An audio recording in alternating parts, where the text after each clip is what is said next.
Next up, Russ and I are going to cover some of your favorite boutique labels, including Kino, Scream Factory, Severin, and more.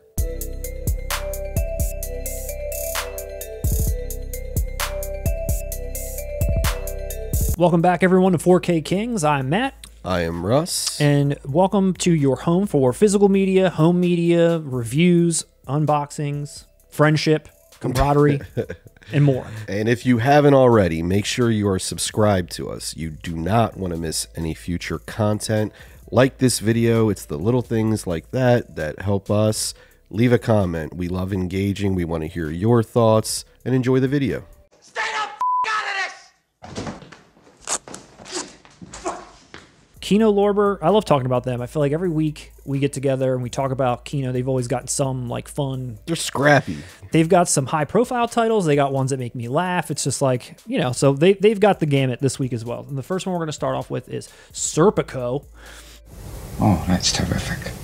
This is coming out April 18th from them, just in time for its 50th anniversary. Previously released in 4K in Europe back in like 2020, but now here it is in US. This is a new restoration that Kino has done. So it's not like they're borrowing and just putting it out in the US. This is a Kino restoration, baby. You tell them you can shove it. Right around the time where I was like getting into a ton of Pacino movies, like whatever, 20 years ago, I feel like at this point, and I was starting to feel like, man, Pacino's like my favorite actor. I was like, let me watch like Dog Day Afternoon and Serpico and like all the like offbeat ones that weren't like super mainstream, not to me at least. I remember liking this movie, but I don't know if I felt like it was like too long or there's something to it. Maybe that was just me as a kid watching it and it not being, you know, kind of what I was used to at that point from him. I had the same experience. Did you? And Okay, I remember talking to you about this 20-some years ago. Did you? Like okay, yeah. I remember us talking about it. I love Dog Day Afternoon. I've seen that multiple times. Yeah. I watched Serpico once and felt the same way. I was like, that was good, but okay. Yeah, that's it. It just kind of felt like this just didn't click for me for some reason. For me, yeah. I think that's the key word. I think you and I, yes, it didn't pack that punch that I was expecting based on its notoriety. Yeah. Right. Have you ever met anyone in real life discuss Serpico?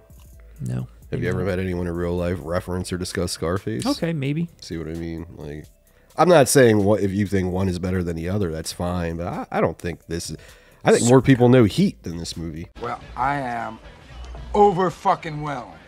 Well, this is coming out, and it is nice looking for anybody that is a fan of this movie and didn't get the 4K before. You know, I'm sure Kino, they're known for. I know in some circles they are being called like hit or miss, but I've never been disappointed with anything that I've ever gotten from them. And I like that they're doing these slipcases with this art. That art looks great. Yeah. I like the slipcase thing as well. Yeah.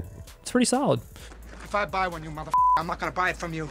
They've also announced that they're preparing for, but don't have a release date yet, Russ, for Kindergarten Cop. Someone finally noticed. Kino Lorber, 4K Kindergarten Cop. Again, when I saw this, I was like, of all people, Kino Lorber to put out Kindergarten Cop in 4K. It's just these choices are just so funny to me. No, doesn't make sense. I don't know. To me, that's a very straightforward That this Kino is getting title. that this is getting 4K. I guess also kind of like struck me as interesting. Yeah. That's more intriguing to me than Kino, dude. To me, this is a Kino title. This is either a Kino or Shout Select title. I do like Kindergarten Cop, and the fact that they announced this, hell yeah, I'm gonna get this. People saying that the Blu-ray that came out for this is utter trash, so they're really happy. The fans of this film are really happy that maybe they're gonna get the transfer they deserve. I don't quite know.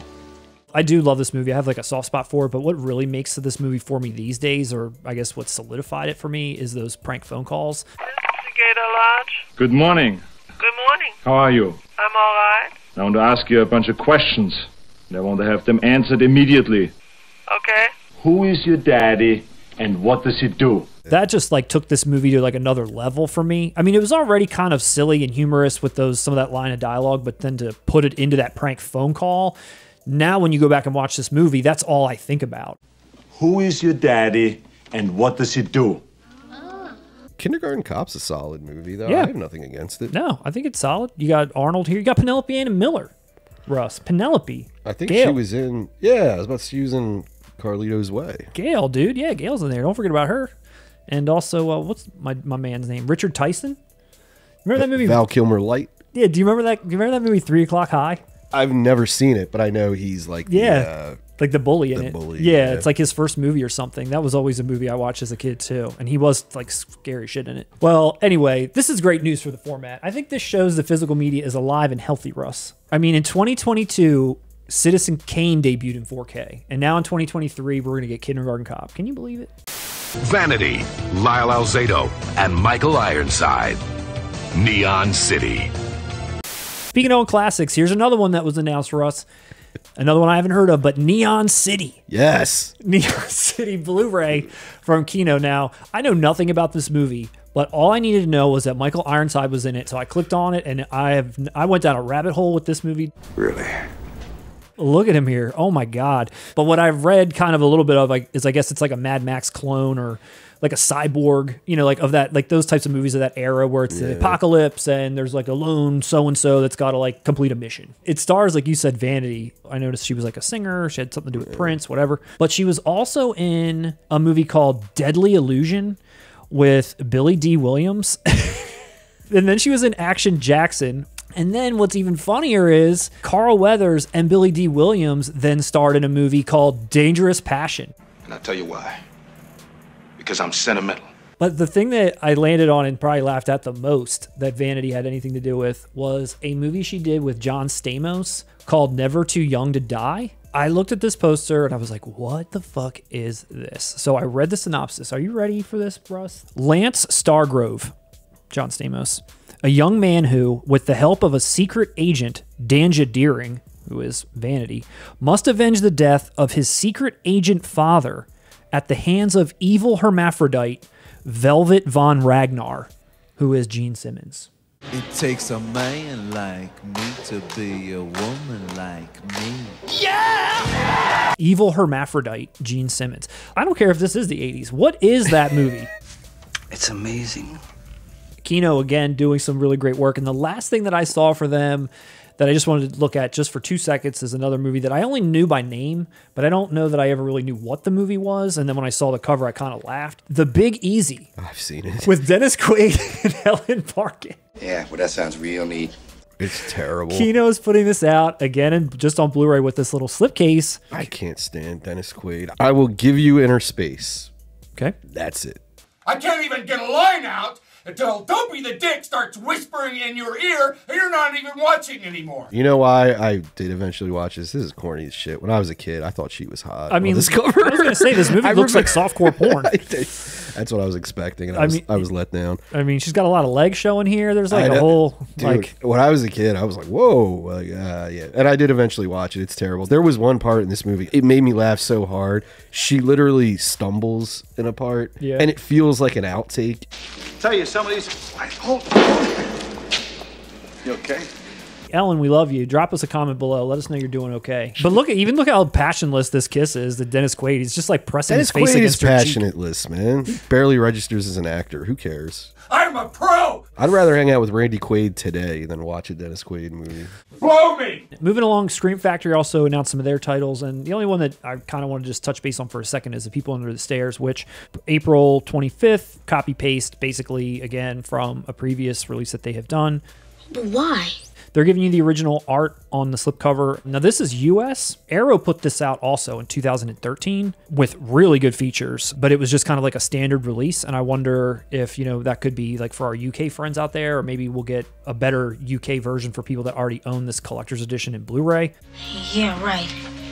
This is one of those ones I'm torn on because nobody's going to say this is Wes Craven's masterpiece. Yeah. Right? But it's a fun-ass movie. I grew up on it. I wasn't really into knowing who did what when I was a kid, so I didn't know this was Wes Craven. I didn't know if it was the guy that did Nightmare on Elm Street, any of that shit. I just watched this movie and always felt very weird by it. It just gave me like a skeevy, strange vibe. I don't know what it was, if it was like the S&M stuff. If it was the parents. It was bizarre. the main. It was nobody else besides the parents. It's unsettling. That's what in I mean. that weird way. It did make me feel weird. Well, it's funny watching it now because of Ving Rhames and all that. I had no idea who he was when I first saw this, and he went on to do big things. People Under the Stairs didn't set the world on fire, but it kind of became this cult movie. People love this movie. Oh, they do. There's thought behind it. People Under the Stairs, like I said, that dude looks like Reagan for a reason. Yeah. He's making a statement in this movie. He's making a statement in Nightmare on Elm Street. He's making a statement in Last House on the Left. Smart horror will always reflect our culture in the times that we're in. And People Under the Stairs did that for 1990.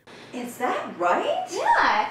We don't cover Severin very often, but when we do, it's for a good reason, and they are putting some things out that I just had a good laugh at. Some things which I think you're aware of. The Wings of Disaster, the Birdemic Trilogy, and it's out April on Blu-ray in a region-free box set, and it contains Birdemic, Birdemic 2, The Resurrection, and Birdemic 3, Sea Eagle.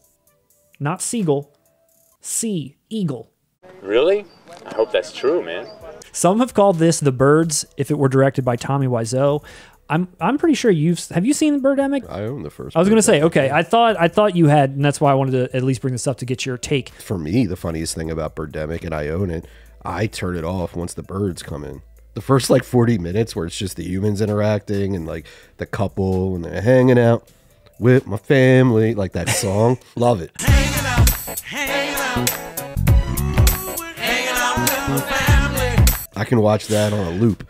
But once the birds come in and it turns into a bad horror action, whatever it was going for, I immediately am disengaged. The problem with this set, like again, for me, everything you just described, these types of movies, The Room, you know, once you get into the sequels, you're well aware. Yeah. And the charm's gone. Yeah. You know, you're trying to be funny now, and that's not funny. Right. That's not what made the original special.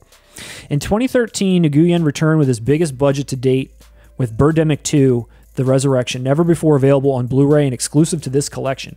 And nearly a decade after his original classic took flight, the auteur the New York Times hails as a latter-day anti-genius brought his extraordinary saga full circle with Birdemic 3, Sea Eagle. For the first time ever, Wings of Disaster gathers Nguyen's complete avian epic on 3 discs with 13+ hours of special features for the cinematic vision that remains unlike any you've ever seen. Each disc contains its own features, with the original having the most. So how much is this retail for? I don't know. Let's see. $44.95. Is there any way we could lower the price? And then the other thing that Severin's putting out that just made me laugh, coming out in April, straight out of the 80s, is 3 Between the Sheets, classic erotica. You get Ecstasy, you get Black Venus, and you get Melody of Passion. It's very exciting. New 2K restorations from their original camera negative. Who knew that these were still laying around somewhere for someone to come and do a restoration on? These things get just like burned after they were burned. After they were put on. Like, who's saving these? Who's keeping these somewhere in a warehouse? One day these are going to get restored. They're paying storage fees for Black Venus. Exactly. Like, where did these restorations come from? I will say something about these kinds of releases. Okay. Yes, we're laughing, and it's laughable. There are some people out there who probably caught one of these movies late night on Cinemax in their teens, probably enjoyed themselves to it, never saw it since, and they can relive their glory masturbatory childhood. Yes. I'm not going to lie. I've done that once or twice. I picked up a movie where it was like, this shit ain't good. But when I was a kid, I remember it got me through some tough times. Yeah. So This is the most unprofessional set I have ever been on. We should do a segment on that. Embarrassing movies that you whacked off to. Movies that could pretty much like be on cable TV now. Like, yeah, exactly. They're like not titillating at all. At all. I'm watching them now like, Jesus. Yeah, I didn't have to hide these. I could have just had these on and people would be like, oh, Russ is watching that again? Cool. It really didn't matter. You're right. So that's your boutique lineup of the week, Russ. Cool. Ending up with 3 Between the Sheets. Hope everyone enjoyed that. Thank you for checking that out. Coming up soon, we're going to have our State of Physical Media in 2023. We're going to be talking about if physical media is still alive and well. And based on 3 Between the Sheets, I'm going to say it is. It's fucking thriving.